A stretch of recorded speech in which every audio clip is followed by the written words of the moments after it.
Nga hung benzuguru pema sidi hung. Nga hung benzuguru pema sidi hung.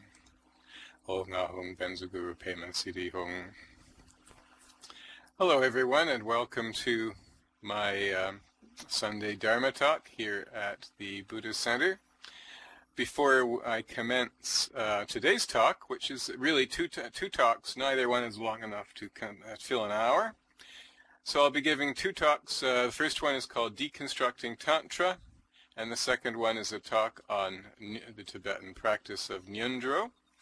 Before we get into the talks, I'd just like to make a couple of announcements. Some of you have heard of the Zangzung Sim, which is the headquarters of the Dharma Transmission to the West group. Anyone who's interested in following my activities, I would invite you to join the Dharma Transmission to the West group. And unfortunately, as some of you are aware, recently I became unemployed and I'm no longer able to support that sim financially. So I've given it up, and instead we have a new location. It's called Dharma by the Tracks, located in the Maya Sim, which is the location of which is on the information about me, which I just posted to the local chat. And I invite any or all of you to come to the Dharma Center there at any time and look around or chat, whatever you wish. Also, the note cards of my talks and some of my other stuff have now been inserted into the bookcase in the Dharma Center there. So once again, you can download. There's about 93 note cards right now, and you can download those if you wish from the bookcase. As you walk in, look to your right and click the bookcase, and you'll get a menu of the note cards that are available.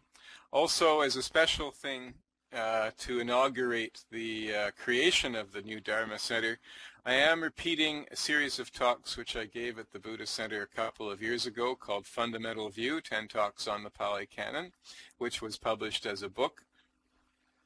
And I started last Saturday giving those talks. Obviously there's 10 of them, which I'll be giving weekly over 10 weeks at 11 a.m. Second Lifetime. So if any of you are interested in attending those talks, either you haven't heard them before or you have heard them before but would like to hear them again, you are welcome to come at Saturdays at 11 a.m. Second Lifetime. Also, at the end of this talk, we do meet for an informal Dharma chat at that location, and you're welcome to join us there. And tonight, for those who attend, I do have a special announcement. So, those are the announcements, so let's get into the talk. First of all, let's start with the Deconstructing Tantra. Tantra is sometimes referred to as the fourth turning of the wheel of Dharma. It is the most sophisticated form of Dharma, so complex that it is held to require the guidance of a qualified teacher. Indeed, practicing Tantra without professional guidance is widely, though not universally, considered to be intrinsically dangerous and or inefficacious. I can think of one well-known Lama, Dzogchen Ponlop Rinpoche, who apparently does not necessarily believe that empowerment is an absolute requirement or initiation is an absolute requirement of practicing Tantra. However, the mainstream Orthodox Tibetan view is that it should not be done without a teacher. It is, however, founded upon the previous turnings of the wheel, represented by the Pali Canon and the doctrines of the Four Noble Truths, first of all. Second, the Prajnaparamita and the Madhyamaka teachings, and exemplified, for example, by Nagarjuna, and the doctrines of emptiness, compassion, and bodhicitta. And finally, third, the doctrines of the Buddha nature and the Tathagata, respectively. Although the later turnings are traditionally ascribed to the Buddha, these mythological traditions can reasonably be considered to be non-historical without contradicting their essential value or truth.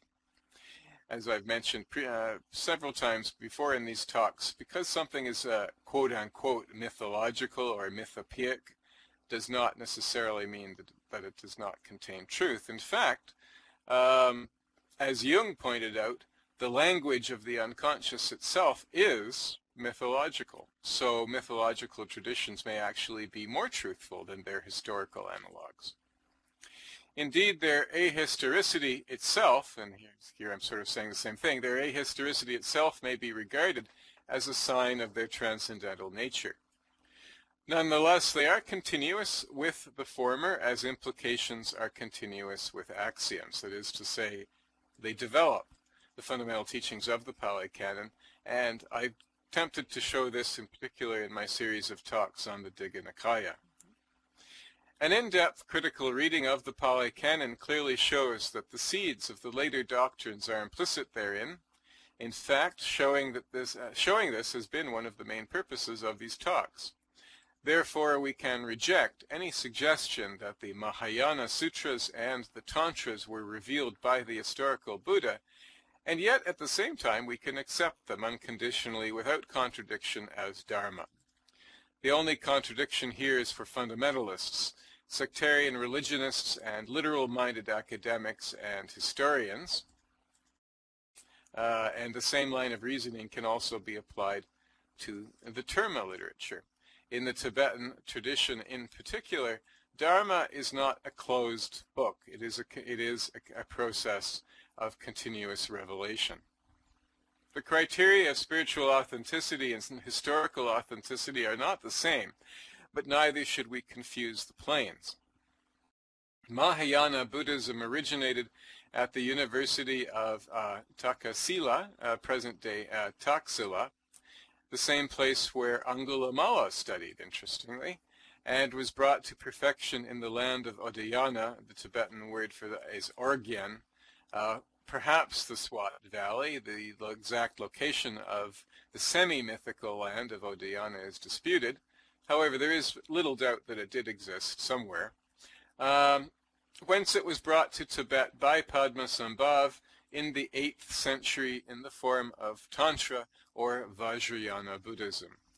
And by the way, there is a great movie about Angulimala in Thai with English subtitles on YouTube that I do recommend, and I'll post the URL in the chat. It is quite an amazing movie. Actually, I've also recently discovered a full 3-hour presentation in English, not cartoon, with actual actors, of the Mahabharata, which is also quite remarkable, but I don't have the URL for that handy. If you type it in YouTube, though, you'll find it. And that is well, especially if you're interested in the activities of the Buddha in Northeast India. The Mahabharata is, of course, a production of the Kuru culture, and the Buddha visited the Kurus at least once, and I think several times. And so it is, of course, the great epic of Indian civilization. So clearly it, the title, that URL didn't work? Okay. It's just called Angulimala.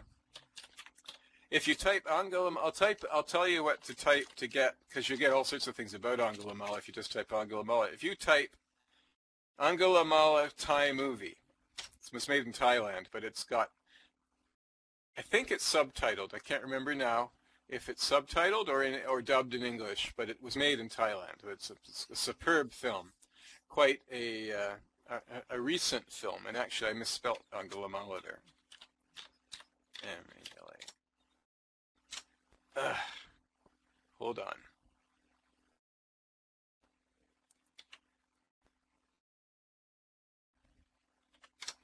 There. If you type that plus movie or Thai movie, you will find it. It's a full-length movie, so look at the timestamp on it, and it should be approximately 2 hours. And it's fairly recent, too. I mean, not super recent, but fairly recent.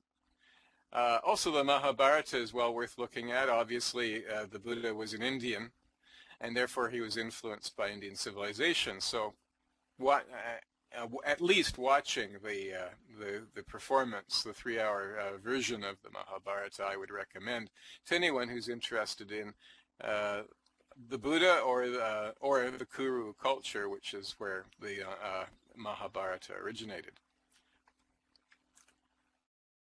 Thus, Tantra developed over many centuries in a cultural milieu steeped in pan-Himalayan mysticism and continued to develop over many more centuries in Tibet, primarily by professional ecclesiastics who spent their lives studying, practicing, and refining both the theory and techniques of Tantra in great depth and detail, culminating in the Kala Chakra about the year 1000 of the Common Era, the last and greatest of the Tantras, before the advent of the age of degeneration, approximately 1012.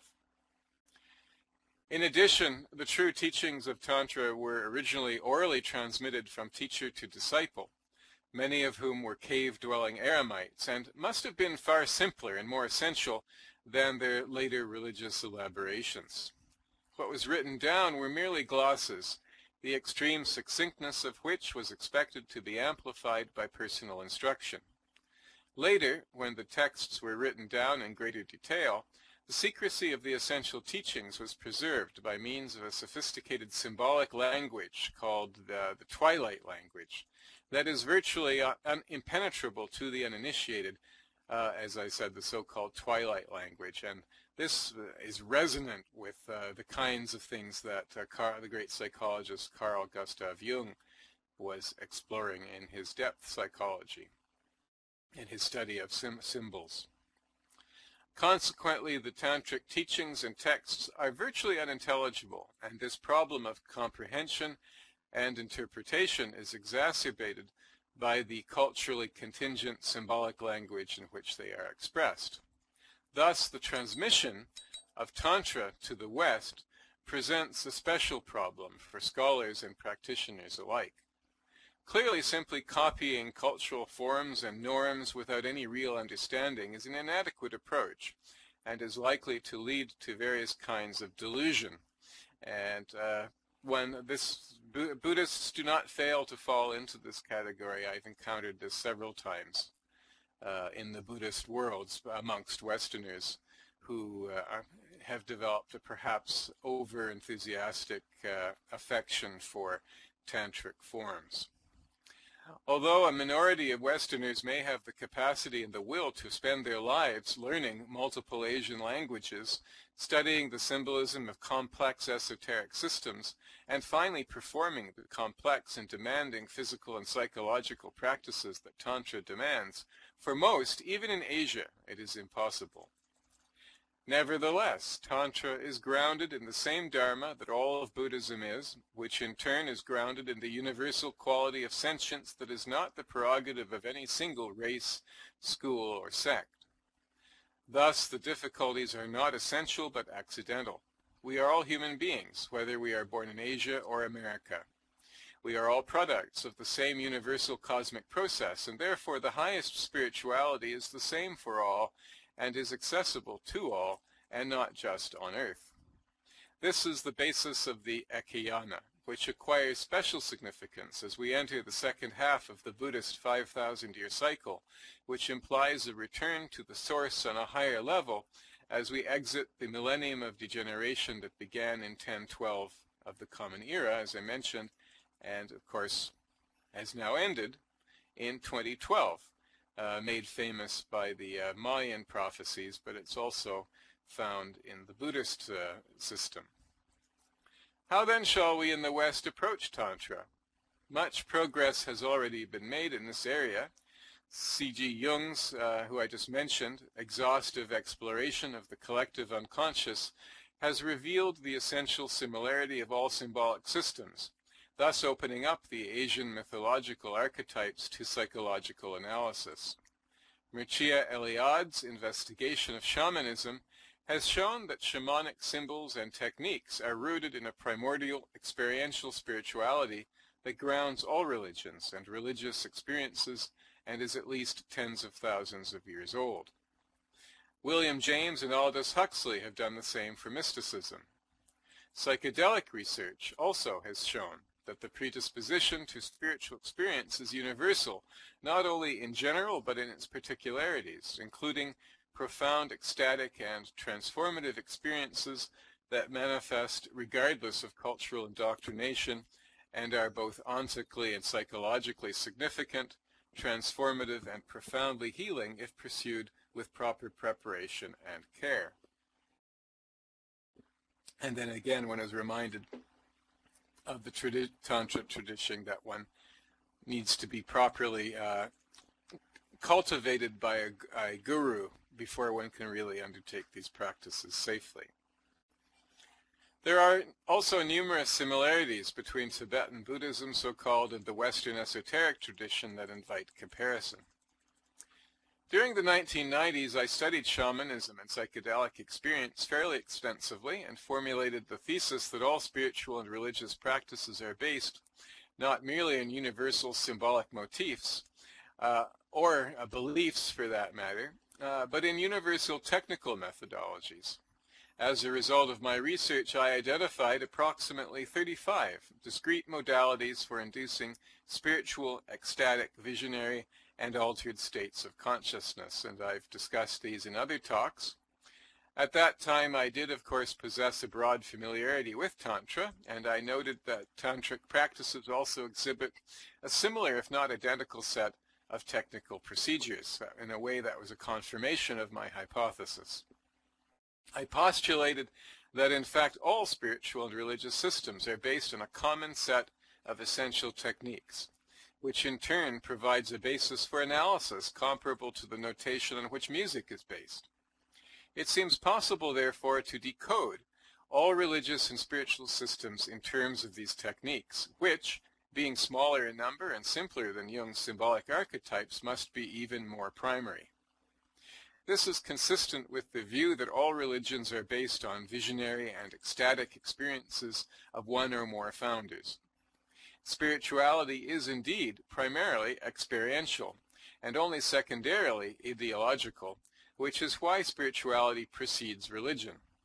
Religion itself testifies to the primacy of spirituality, just as the coprolite attests to the primacy of nourishment without being identical with it.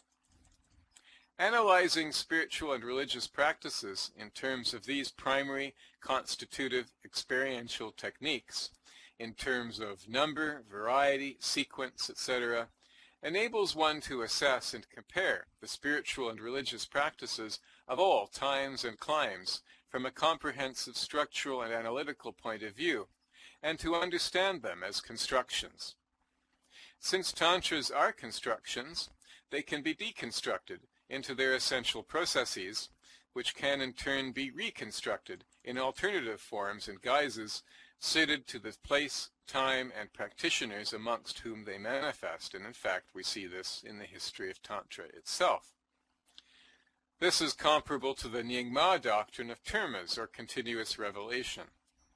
This is the dynamic or kinetic aspect of Dharma that is utterly incompatible with organizationalism, given its inherent conservative and authoritarian tendencies, that is to say, the conservative and authoritarian tendencies of organizationalism, which invariably, historically, always overtakes the original primary ecstatic experience. We see this in the history of all religions, including Buddhism. While it may indeed be desirable to work under the guidance of a qualified and experienced professional, to say that this is a necessary and invariable precondition of practice itself is self-contradictory, because as constructions, all tantras have an historically contingent source that must ultimately descend from one or more original, realized, self-ordained practitioners. The Buddha himself, the reputed or originator of Tantra, was himself a self-ordained practitioner. He wasn't a monastic. He didn't join any organization. Moreover, the enormous elaboration of Tantra is also an historical process, and as such has sometimes become mixed up with secondary political, ideological, sectarian, and other biases and complexifications. Nonetheless, as the ultimately efficacious practice involving powerful psychological and physical techniques that can also be dangerous, a qualified teacher is certainly desirable, even if it is not essential. C.G. Jung himself has testified to the extraordinary power of the archetypes and their capacity to induce psychotic states in those inadequately prepared. And in fact, just yesterday on CBC Radio, I live in Canada, and we have a national radio broadcast service called CBC Radio. They were talking about, they were interviewing a fellow who has done research into mindfulness meditation and found in about 7% of cases, people can actually have psychological problems as a consequence of something as simple as mindfulness meditation. And he cited the example of one woman who's leading a completely normal life in every respect, who enrolled in a 2-day mindfulness retreat and suffered a psychotic breakdown that required 10 years of psychiatric therapy. So these things are not, even the simplest forms of these things are not without their risks, and we should be aware of that if we're engaging in these practices. In concluding this section, I would like to bring this discussion back to the Pali Canon by calling your attention to the phenomenon of Tantric Theravada, more properly Yoga Vichara. This is a form of Theravada that is not widely known. This is discussed by Peter Harvey on pages 201 and 202 of his book, Introduction to Buddhism, which I propose to read. And actually, oh dear, I haven't actually put the quotation in the text of my blog, I've just noticed. And unfortunately, my copy of that book was stolen. So I can't read it. Sorry about that. But if you do have a copy of that book, I do encourage you to read it. Yeah, it was stolen a few months ago. So I can't read it to you. I apologize for that. There is not a lot of literature. However, I can read you something else, which I'm going to finish the talk with. This particular part of the talk I'm going to finish with. So we'll substitute what I'm about to read for Harvey. There is not a lot of literature in English or Tantric Theravada. Very little, actually, and in fact, many Theravadians don't even realize that there is a Tantric version of their religion. However, T.W. Rhys-Davids' translation of a 19th century Yoga Vichara text, entitled The Yoga Vichara's Manual of Indian Mysticism as Practiced by Buddhists, actually, if you're interested in that, actually I have the URL for it. So I'll give you the URL for that. And I can also put the title if you're interested. But there's the URL. It is available online. So the title is The Yoga Vichara's Manual of Indian Mysticism as Practiced by Buddhists, and this was published by the Pali Text Society in 1896 and translated by the great Rhys-Davids. Is available at archive.org, and you can also read Tantric Theravada, a bibliographic essay on the writings of Francois Bizot and others on the Yoga Vichara tradition by Kate Crosby, who is associated with Cardiff University, and that's actually the URL that I just gave you. For the other one, I'll just give you the title and where it's available. I don't have the precise URL for it, but if you go to archive.org and type in that title, you'll find it. And Crosby identifies 11 features of Tantric Theravada in this essay. And I don't have those to hand either, but you can look them up in the URL which I've given you. Okay, in conclusion to this part of the talk on deconstructing Tantra, those of you who have attended my Digha Nikaya talks know that I am preparing a book based on those talks. It will be about 410 pages, hardcover. I just wrote a footnote today, since I was talking about Tantra, to that, which appears in that book, and I propose to conclude the talk by reading my footnote, because I think it's interesting and also, again, relates the concept of Tantra to the Pali Canon. Tantra is difficult to define but easy to recognize. Conventionally asserted to have arisen in India in the 5th century of the Common Era, its core elements penetrate deep into Indian antiquity. The word was first used in the Rig Veda. Tantric concepts include a higher ordination, mantra, visualization, self-identification with the Numen, inner or esoteric exegeses of an exterior tradition, the importance of teachers, the use of symbolic objects of concentration called kasinas in Pali or mandalas in the later traditions, rejection of established authorities, revaluing the body, revaluing the status and role of women, which we've talked about in previous talks fairly extensively, correlating cosmology with psychological states, and revaluing negative mental states. Many tantric techniques are described or alluded to in the Pali Canon, including initiatory transmission, breathing techniques, posture, mantra, ecstatic poetry, visualization, sacrifice, revaluing the body, acts of self-purification or renunciation, devotion to the teacher, pilgrimage, vows or rules, supernormal powers, ritual feasts, and visionary experiences, including dreams. The Buddha also refers to spiritual energy or power. The Buddha claims to be restoring the Vedic tradition to its original state associated with the rishis, which included the ritual imbibition of soma, psychedelic entheogen. All of these concepts are expressed in the Pali Canon, to which I ascribe the term proto-tantric to distinguish them from the later literary tradition that established itself primarily in Tibet as Vajrayana, a sub-school of the Mahayana, and we find numerous references to these concepts in the following pages, referring, of course, to my book. Okay, we're right on schedule. That's the first talk which I plan to give in the first half hour of today's session. Before I go on to the second talk on Ngondro, does anyone have any questions, comments, or discussion they'd like to have concerning anything which I've been discussing? I'll give you a moment to type something. If otherwise, we'll go on to the next bit.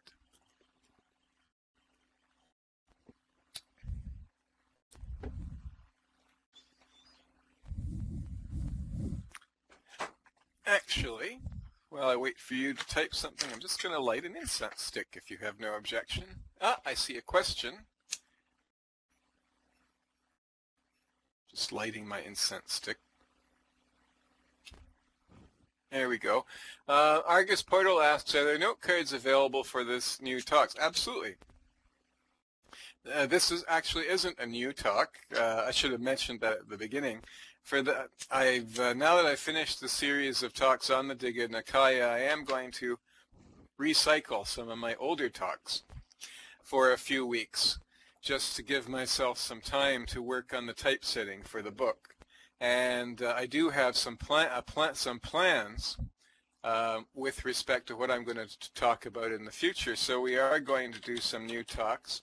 And I also mentioned a special thing which I'm going to announce tonight at Dharma by the Tracks, specifically for a Dharma transmission to the West members.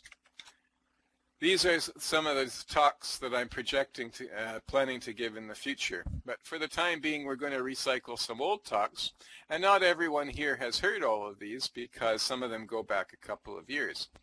So, plus I'm giving the fundamental view talks, which I gave 2 years ago at Dharma by the Tracks. So that's the long answer to your question. Yes, they are all available on note card, and any new talks that I produce will also be available on note card. Okay, let's go on with Ngondro then. Ngondro is the fundamental preliminary practice common to all 4 schools of Tibetan Buddhism, and Pon. It's spelt B-O-N. You may have seen it spelt B-O-N. It's pronounced Pon. Literally, the word means, quote, something that goes before, something that precedes. That's the actual meaning of Ngondro. And the equivalent Sanskrit word is apurvaka. Vajrayana teachers point out, however, that Ngondro practice in and of itself is able to carry the aspirant all the way to enlightenment and is therefore to be regarded as fundamental rather than as inferior. Many people regard Ngondro as a kind of preliminary practice, and in a sense it is, because most, I would say, Tibetan teachers require you to complete a complete set of Ngondro before they will teach you anything else.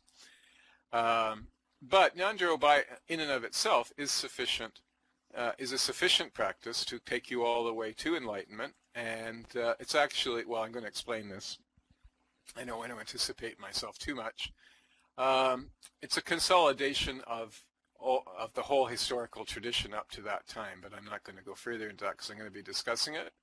And also, it's not a practice that you have to be initiated into in order to practice, and it's also broken down into sub-practices, so you can practice those independently as well. So it's quite a flexible practice, and again, I'm going to be discussing this. Ngondro originated in India, where the practices of Vajrasattva, or Vajrasattva, I should say, it's Sanskrit, Vajrasattva, mandala offering, and guru yoga as a preliminary to Anuttara Yoga Tantra. And I have a little footnote relating to that somewhere.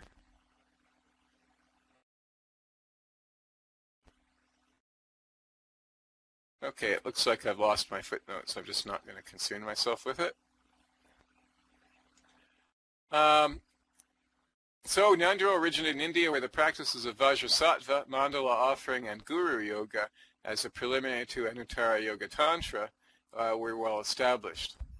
The complete practice did not appear in Tibet before the 16th century. Some Ngondros are very recent, for instance, and because they're different Ngondros. They obviously have similarities to each other, but they're also different. For instance, the Longchen Nyingtik Ngondro only originated in the 18th century, based on a Terma text by Jigme Lingpa. Jamyang Khyentse Wangpo's Excellent Path to Enlightenment and the Dujum Tursar Ngondros both originated in the 19th century. So far in my research, I actually haven't been able to identify the first Ngondro. Some Ngondros are very elaborate ecclesiastical exercises that can take half an hour or longer to perform, and the Tibetans added prostration and large numbers of repetitions to the Indian model. So there isn't just one Ngondro, it's a concept, and there are many, and you could even construct your own Ngondro in accordance with the principles which I was discussing in the first talk on Deconstructing Tantra. Despite the rather rigid presentation of Ngondro in many Western Dharma centers today, and the rather petty pecking order that creates, according to Dr. Alex Berzin, the historical and also the contemporary practice of Ngondro, both in Tibet and in India, is actually very flexible, individualistic, and practical. And that would be the approach to it that I would recommend anyone who's interested in it would take in the West. Any Westerner that's interested in it would take. One can practice Ngondro at any stage of spiritual development, especially amongst the Gelugpas, a sect of Tibetan Buddhism, the one that the Dalai Lama is associated with. The great Tsongkhapa, who lived from 1357 to 1419, undertook many practices, including advanced retreats for many years before he undertook any Ngondro-type practices. And according to Dr. Berzin, he never practiced prostration, which many people would regard as essential. Milarepa, who lived between 1052 and 1135, did not know Ngondro, but was famously, so obviously Ngondro was created since the 11th to 14th century, somewhere in there. But he, that is Milarepa, was famously required to build and rebuild a stone tower many times by Marpa, his guru, in order to purify his negative karma before Marpa would teach him anything. So that's very much a Ngondro / prostration type practice. Clearly this practice resembles Ngondro In the Tibetan system, it is the student who decides when and which practices are appropriate in consultation with the teacher. And this is, again, the Western approach is students tend to be very subservient to their lamas and think that they're going to be taken through the process completely by the hand.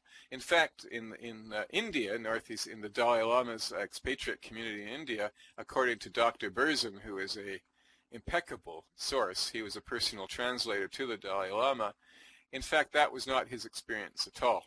His experience was, as I said, that he decided what practices he was interested in based on his own spiritual growth and development, and then he would go to the teacher and consult with the teacher and ask the teacher for initiation, and either they would or would not give it to him. Dr. Berzin, who studied in the Dalai Lama's Tibetan refugee community for 29 years and was the foremost student in Tibetan studies at Harvard University before he dropped out of university he got his PhD and was being groomed for a professorship at Harvard. So this is not a mean man by any stretch of the imagination. He decided university was too constricting and he wanted more, and he went to India to be with the Dalai Lama. He states that he was actually directly advised to undertake a practice by his Lama only once in all that time, so that proves my point. The initiative must come from the student side. The teacher is only an advisor. Compare this with the rigid organizationalism of Western Buddhism and the naive transference psychology that this creates. Ngondro is actually a compendium of 5 practices, which may be undertaken together or separately. It can be practiced alone or together with others. It is recommended that the full practice be performed 100,000 times, which can take years. Actually, in practice, the recommendation is 111,111 times. But the goal is to perform it well for 100,000 times, and they add the extra. I'm going to be discussing that, actually. Dudjom Rinpoche's concise recitation of the preliminary practice according to the new treasurer of Dudjom takes just about 2 minutes to recite. However, when one combines the mechanics of prostration and mandala offering with this can easily double to 4 minutes or more per repetition, equivalent to almost 7,000 hours of practice. If one practices 4 hours a day, for example, it would thus take about 5 years to complete. However, a large part of the extended practices is devoted to describing the concepts and the associated visualizations. If one strips the practice down to its essential elements, basically the mantras, it can be reduced to about 1 minute, which would correspond to about 1,500 to 2,000 hours, which would take about 2 years if you practice 2 hours per day. And it seems that I don't know what most Western students are, what kind of Ngondro they're practicing, but from the accounts that I've read, it does seem that most Westerners who actually engage in this practice seem to take about 2 to 3 years. This seems to be the type of practice that most Westerners are engaged in. I keep anticipating myself. However, if you do practice in this way, you must study the practice intensively and practice the visualizations so that they become automatic and you understand every aspect of the practice deeply. Just performing the practice as a ritual, as we know from our study of Buddhism, the Buddha definitively denounced ritual as having any intrinsic merit. So it's really not the ritual that is producing the merit. It's the internal process. Otherwise, there's not much point. As with everything, you get what you put into it. It is clear from the foregoing that there are many variations of Ngondro, from a preliminary practice that can be completed in as short a time as 1,500 hours to extensive practices that can take a lifetime to complete. One can practice Ngondro in its entirety, or one can take refuge, generate bodhicitta, purify negative karma using the Vajrasattva practice, offer the mandala, or practice guru devotion as separate practices in themselves. One can also offer prostrations as a practice in its own right. A common practice is to offer 3 prostrations first thing in the morning and last thing at night in conjunction with the refuge or bodhicitta formulas. And at this rate, one would complete 100,000 prostrations in about 50 years. Ngondro consists of 3 aspects: physical, verbal, and mental. The mental aspect refers to visualizations that accompany the actions and words, which are often very complex. Visualization involves the right brain, and it is known that the brain responds to visualizations in the same way as physical experiences. The brain also processes images far more efficiently than language, so visualization can affect subtle levels of consciousness that might otherwise be inaccessible. And also the visualization has a meaning which involves the left brain as well, so this is also a practice in which both hemispheres of the brain become activated.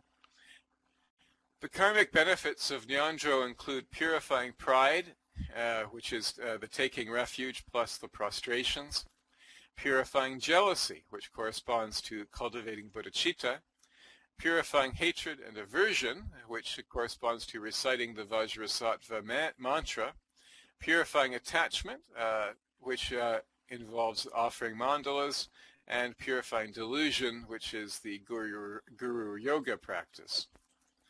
Although we speak of 100,000 repetitions, in practice 111,111 are often recommended. This is explained as a device for allowing for miscalculation, but it also has numerological significance.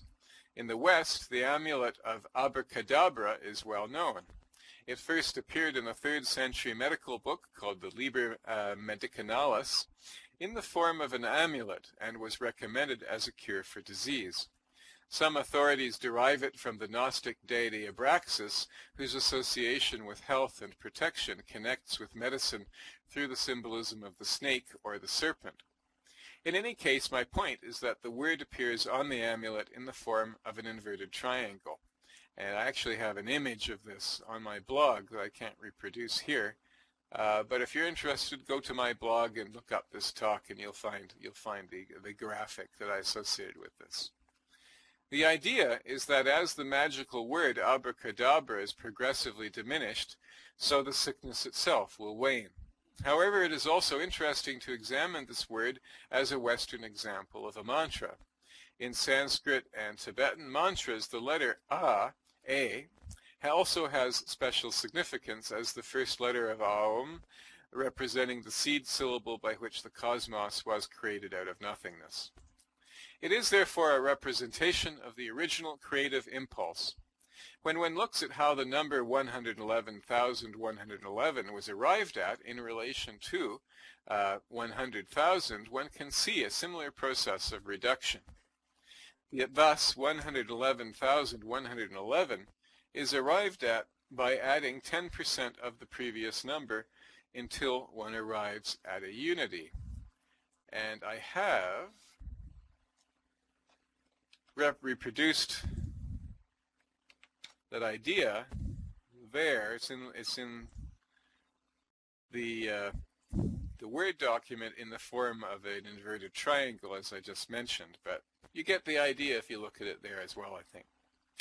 The symbolism of A and the letter 1, and the number rather 1, are essentially identical, A being the first letter of many alphabets. Moreover, the sequence consists of 5 numbers corresponding to the number of divisions of Ngondro. There are also 5 elements, proceeding in order from the most gross to the most subtle: earth, fire, water, air, space. The meaning is that the first 100,000 repetitions pertain to the gross physical level, followed by progressively subtle levels of consciousness, until finally the 111,111th repetition, which is singular, of course, the final repetition is singular, represents the attainment of ultimate siddhi, success. In order to get to the number 1, however, one has to proceed through the previous 111,110, by which the practice is progressively purified and strengthened. And this is the essential meaning of Ngondro. Ngondro is divided into the ordinary and extraordinary preliminaries. The ordinary preliminaries consist of 4 essential realizations, which together constitute right view, and thus constitute a stream winner. And these are called 4 thoughts that turn the mind to Dharma. They are, 1, the freedoms and advantages of precious human rebirth; 2, the truth of impermanence and change; 3, the workings of karma; and 4, the suffering of living beings within samsara. One must cultivate deep realization, understanding, and acceptance of these 4 points to establish a solid basis for practicing Ngondro, though one would not necessarily be expected to develop non-conceptual cognition of them. Non-conceptual realization of these principles constitutes the essence of right view, the first step of the Noble Eightfold Path, and would constitute one either an Arya Bodhisattva or a stream winner. The extraordinary preliminaries consist of 5 practices, which may also be practiced, as I said, independently, as we have discussed. And these are 1, taking refuge; 2, generation. Actually, I'll put them in the chat as well. Sometimes it's easier to actually see the list when it's a list like that. So 1 is taking refuge, 2 is generation of bodhicitta, 3 is the Vajrasattva mantra, 4 is mandala offering, and 5 is guru yoga. These practices purify negative karma and generate merit, or punya, the first 2 phases of the path also described in the Pali Canon. However, when one examines the practices as a series, one realizes that Ngondro is essentially a ritual that magically enacts and so facilitates the path of spiritual development itself. It's a representation of the path itself. One sees this already in the ordinary preliminaries, which crystallize right view, the essential condition of stream entry. In the sections that follow, we will discuss refuge, prostration, bodhicitta, Vajrasattva practice, mandala offering, and guru yoga. Although the Buddha himself did not teach or practice Ngondro as such, although the elements of Ngondro certainly are embedded in the Dharma, the essential principles on which it is based are all found in Pali Buddhism. Thus, Ngondro is an example of an original application of universal principles to create a new practice specifically suited to its time and place. We will discuss this further in the conclusion to this talk. So let's start with taking refuge. Taking refuge, and I should also mention that I'm following the standard sequence of the practices. Different traditions, there are slight variations in the sequence of these practices. Taking refuge is an affirmation of one's confidence in the truth or factuality of the fundamental principles of Buddhism, non-conceptual cognition of which constitutes right view, the first step of the Noble Eightfold Path. Karmically, taking refuge purifies pride and protects one from inferior rebirths. The Buddha said that after his death we should regard the Dharma as the Buddha, whereas the Sangha is the community of Dharma believers, followers, and realizers.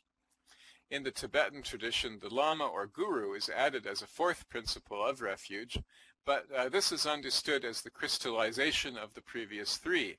So refuge consists of the Dharma as its basis, the Buddha and the Sangha as its expression, and the Lama as its realization, corresponding to the body, speech, and mind of the Buddha.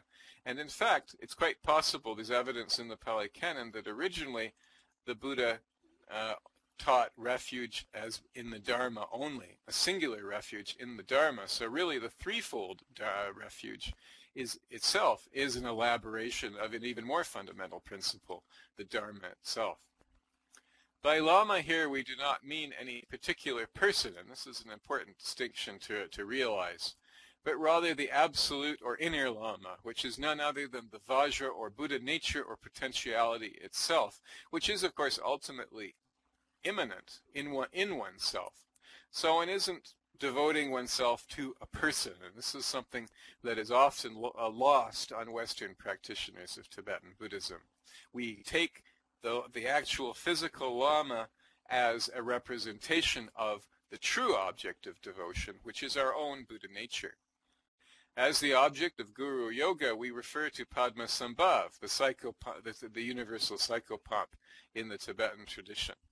And we do not refer to any human Lama as the Lama of refuge.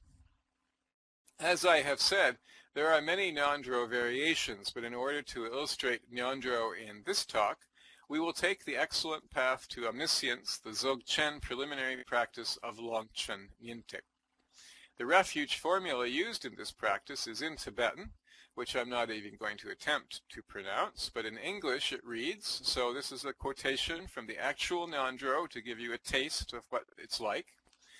Quote, "In the three jewels and their essence, the Sagatas, Buddhas or Buddhist teachers in the three roots, Lama, Yidam, and Ngondro, sky dancers or female spirits. In the channels, inner air, and tiklis, the seed essence, and their nature, the bodhicitta. In the mandala of essence, nature, and compassion, I take refuge until enlightenment is fully realized." And this is repeated 3 times. Okay, the next practice we're going to discuss is prostration. Let me just take a sip of my water. Prostration may be practiced in connection with taking refuge, Guru Yoga, or as a practice in its own right. There are various ways of doing prostrations, including the long form, the short form, and a hand or mudra prostration. Prostration is based on the recognition of the centrality and importance of the body, the first foundation of mindfulness in Pali Buddhism, which Buddhaghosa, the great Theravadan Buddhist scholar and commentator of 5th century CE India, identified as the unique contribution of the Buddha Dharma. The centrality of the body is also the essential insight of Tantra. And this goes right back to the Pali Canon. Recognizing that there are numerous variants, the essential practice of prostration consists of placing the palms together, thumbs in, and then touching the hands in sequence to the top of the head, representing the Sahasrara chakra, the forehead, representing the Ajna chakra, the throat, representing the Vishuddha chakra, and the heart, representing the Anahata chakra. These correspond to the qualities of body, speech, and mind of the Buddha, and many other things besides. I think everybody here is already familiar with the concept of the chakras. It's a very well-known concept now in the West, so I won't go into this further. One then lies on the ground in which the hands, knees, feet, and forehead touch the ground. This is called the sevenfold prostration, and from this position one then rises quickly. In the long or outstretched prostration, one stretches the arms out on the floor in front of one. This type of prostration is specifically associated with the 100,000 repetition practice. A variant involves joining the palms as before and placing them above the head while lying on the ground. Although the Dalai Lama has actually said that this variation is not really necessary. Finally, one can do a basic mudra prostration with 2 variants. The basic mudra is that you join the palms, thumbs in as before, and touch the heart. The main variant is that you turn the right hand palm so that the palm faces left, thumb in, and then raise the tips of the fingers towards the nose and bow the head. Or you do the same as the previous, but with just the forefinger outstretched. The latter is unusual apparently, but interestingly it corresponds to a sign or a mudra in the Western esoteric tradition called the sign of Harpocrates. In the Longchen Nyingtik practice, prostration is associated with the Guru Yoga practice rather than with taking refuge. Again, the words are in Tibetan and translate as follows, quote, "As many times as there are atoms in the universe, I multiply my body and offer you prostrations," unquote. Next, we'll discuss the generating bodhicitta practice. Taking refuge is followed by the generation of bodhicitta, the essential vow of a bodhisattva to aspire to emancipation in order to benefit all beings in every possible way, including teaching the Dharma. Each Ngondro practice liberates its own corresponding energy. Taking refuge liberates the energy of the body. Generating bodhicitta liberates the power of truth. The literal meaning of bodhicitta is enlightenment mind. The Longchen Yintik formula for bodhicitta is in Tibetan and translates as, quote, Ho! Mesmerized by the sheer variety of perceptions which are like the illusory reflections of the moon and water, beings wander endlessly astray in samsara's vicious cycle.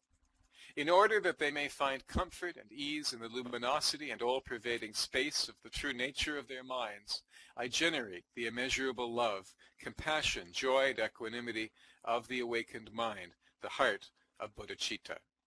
Unquote. Next, let's discuss the Vajra mantra. The Vajrasattva mantra is the mantra of Vajrasattva that purifies negative karma. Vajrasattva is the name of a bodhisattva. His name means diamond mind or thunderbolt mind. Ironically, given the context, Vajrasattva is reputed to have asked the Buddha why rituals and objects are needed if truth is beyond form. The Buddha responds that these are expedient means, or upaya, that generate enlightenment. The Vajrasattva mantra is chanted to purify obscurations, bring peace, and promote enlightened activity generally.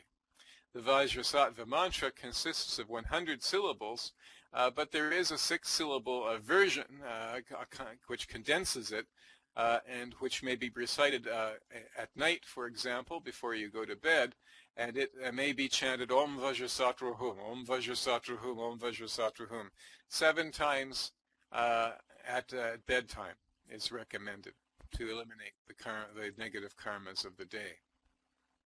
The previous 2 practices utilize karma and the power of truth, well-established concepts in the Buddhist canon. But did the Buddha teach the efficacy of mantra for the eradication of negative karma? There are references in the Pali Canon to chanting, especially in the context of protection. So there is a kind of a numinous, or if you like, supernatural power that is implied that they possess. That is in the Pali Canon. And the Buddha refers positively to Vedic seers who were reciters of mantras. Chanting plays a significant role in all subsequent Buddhist schools, both Hinayana and Mahayana, including the Theravada. Peter Macefield also emphasizes the importance of audition, which is referred to in the text as drumming the deathless, in the context of initiatory transmission. Mantra is simply the crystallization of consciousness or mind as sound that in turn is heard and thus amplified in the mind with reference to the auditory sense, much as visualizations with reference to the visual sense. And different people have there's different types of people. People process information differently. There's kinesthetic people, there's visual people, there's auditory people, there's visual auditory people. But I'm a visual auditory person, and I personally find mantras a very powerful practice and use them extensively in my practice. The ontological status of mind as a sixth sense is fundamental to Buddhism, and again, is in the Pali Canon. There are also passages in the Pali Canon in which the Buddha implies that negative karma can at least be partially eradicated through renunciation and meditation. So there's really nothing in this practice which is not consistent with the original teachings. The Vajrasattva mantra appears initially as a direct invocation of Vajrasattva, including visualization.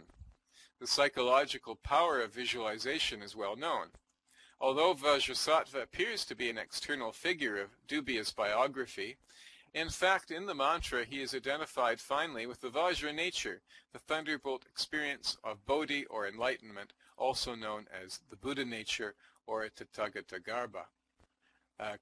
Quoting, "Grant me the realization of the Vajra nature." That's the quote from the Ngondro.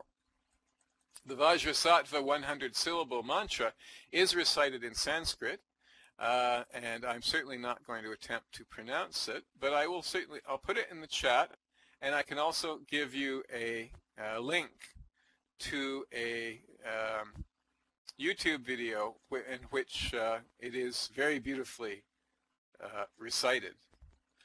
So first of all, let me give you the text. There's the Sanskrit text. And let me just see if I can find the URL.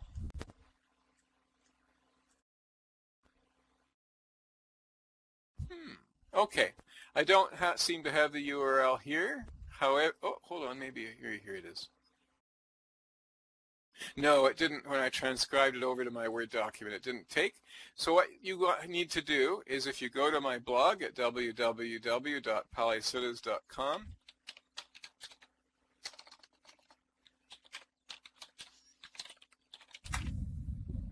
and you go to search, type in Ngondro. You'll see the talk will come up, and you'll find a link to the YouTube video there. I actually recommend you watch that, because it actually is a very beautiful version of the Vajrasattva mantra. So mantras are notoriously difficult to translate. The following is a translation that I found online. So this is not mine. Om Vajrasattva, preserve the bond. As Vajrasattva, stand before me. Be firm for me. Be greatly pleased for me. Deeply nourish me. Love me passionately. Grant me siddhi in all things, and in all actions make my mind most excellent. Hung. Ha, ha, ha, ha, ho. Blessed One, Vajra of all the Tathagatas, do not abandon me. Be the Vajra bearer, being of the great bond. Ah, Hung, Pat. Okay, let's go on to a discussion of the mandala offering. In the mandala offering, one presents a symbolic representation of the universe as a gift to the higher spiritual beings in order to generate merit, which one then dedicates to all sentient beings in order to amplify the merit by the merit of generosity. Of course, that's what we do when we repeat the dedication of merit at the end of each talk. The mandala offering is intended to overcome attachment.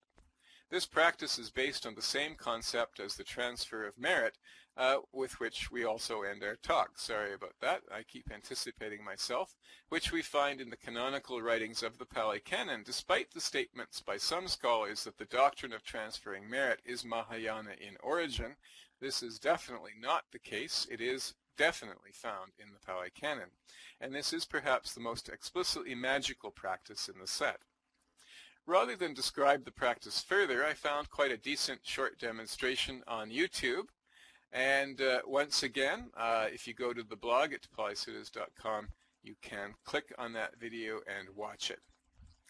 The words associated with the mandala offering appear in Tibetan and are quite long, so I will quote the conclusion only, just to give you a taste of it, in English, of course. Pat. The guests above, the root and lineage lamas and yidams, by my offering are pleased, whereby merit and wisdom are accumulated, and ordinary and supreme siddhi is attained. The guests below, belonging to samsara, are satisfied by my offering, karmic debts are repaid. In particular, by satisfying malicious and negative forces, all illnesses, destructive influences, and obstacles are pacified, dissolving into all-pervading space. Harmful circumstances and clinging to self are exploded. Finally, offering, offerer, and guests all dissolve into the nature of Dzogpa Chenpo, the great simplicity. Ah. Next, we'll discuss Guru Yoga.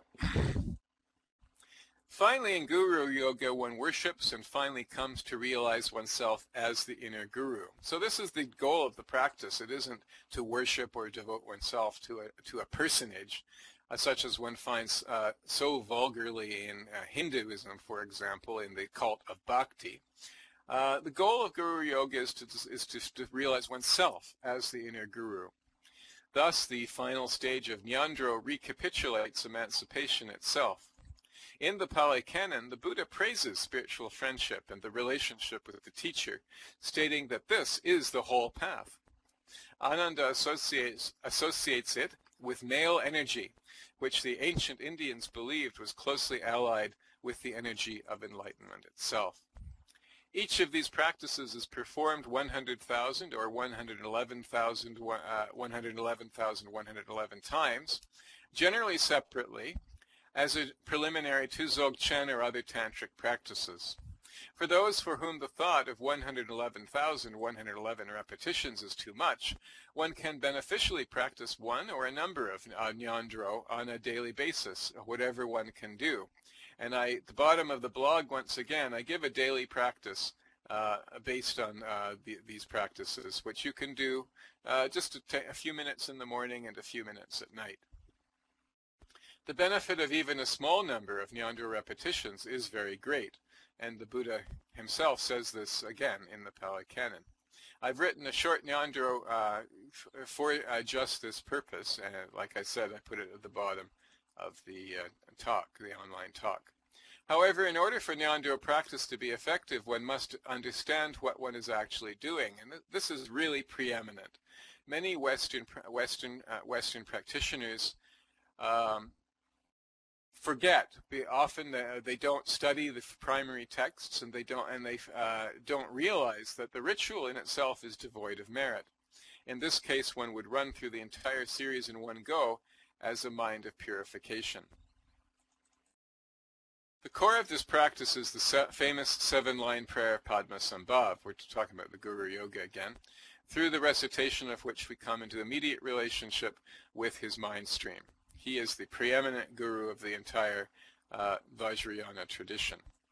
Although written in Tibetan, this prayer does rather have the force of a mantra. I'll give the Tibetan and English translation in the local chat, and at the same time you can listen to the beautiful Tibetan rendition of the mantra by Annie Choling, again by going to the version of this talk on my blog, and you can listen to her singing it. So I'll leave that for you to do if you're interested. Just go to my blog and type Ngondro and you'll find it. So there's the text. So the English, I'm not going to attempt to pronounce the Tibetan. The English is Hung, in the northwest of the land of Odayana, in the height of a lotus flower, endowed with the most marvelous attainments, you are renowned as the lotus-born, surrounded by many hosts of Dakinis, following in your footsteps. I pray to you, come, inspire me with your blessing. Guru Pema Siddhi Hung. Although Ngondro may be a post-Pali and indeed a Tibetan practice, the essential principles that make it effective are rooted in the pre-sectarian Buddhist texts. We find the roots of all of these doctrines throughout the Pali Canon.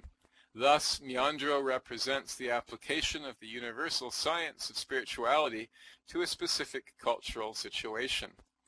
Dharma is not static, I would point out. It is based on the power of truth.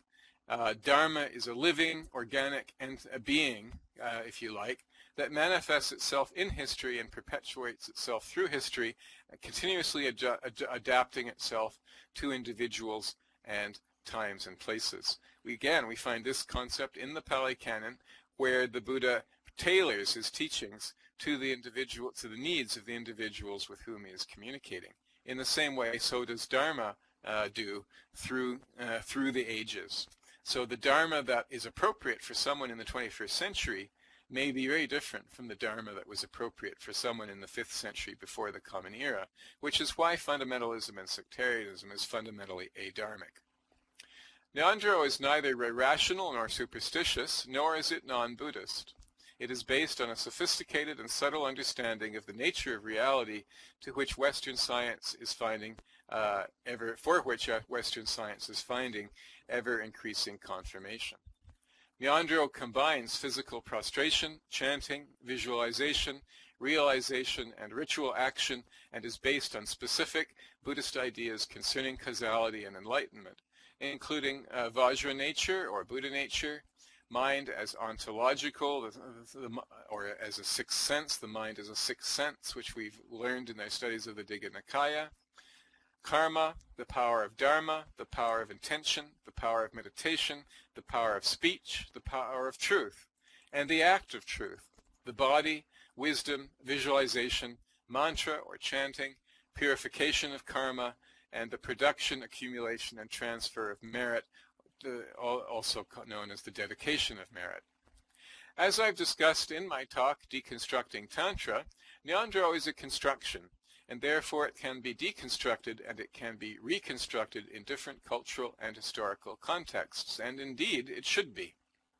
For one thing, many traditional Ngondro texts are extremely ecclesiastical, developed during a time when monastics were able to spend their entire lives in intensive spiritual development. Those who demand that Westerners practice Ngondro in the traditional Tibetan way, even reciting in Tibetan and memorizing complex, unintuitive symbolic systems, are really doing a disservice to Ngondro, Tibetan Buddhism, and the Dharma transmission to the West. Nevertheless, the study of Ngondro can reveal much of real spiritual value. Thank you very much. That concludes my talk for today. We went a little bit over the hour. Before we conclude with our Ngondro, the dedication of merit, whereby we dedicate the merit of this talk to all beings, does anyone have any questions, comments, or discussion?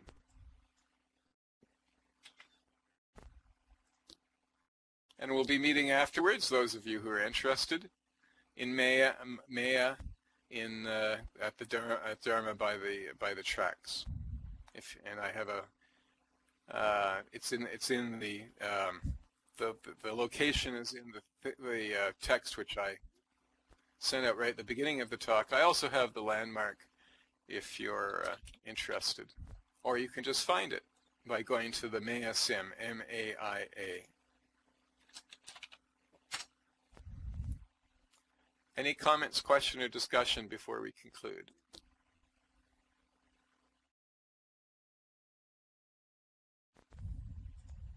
Okay.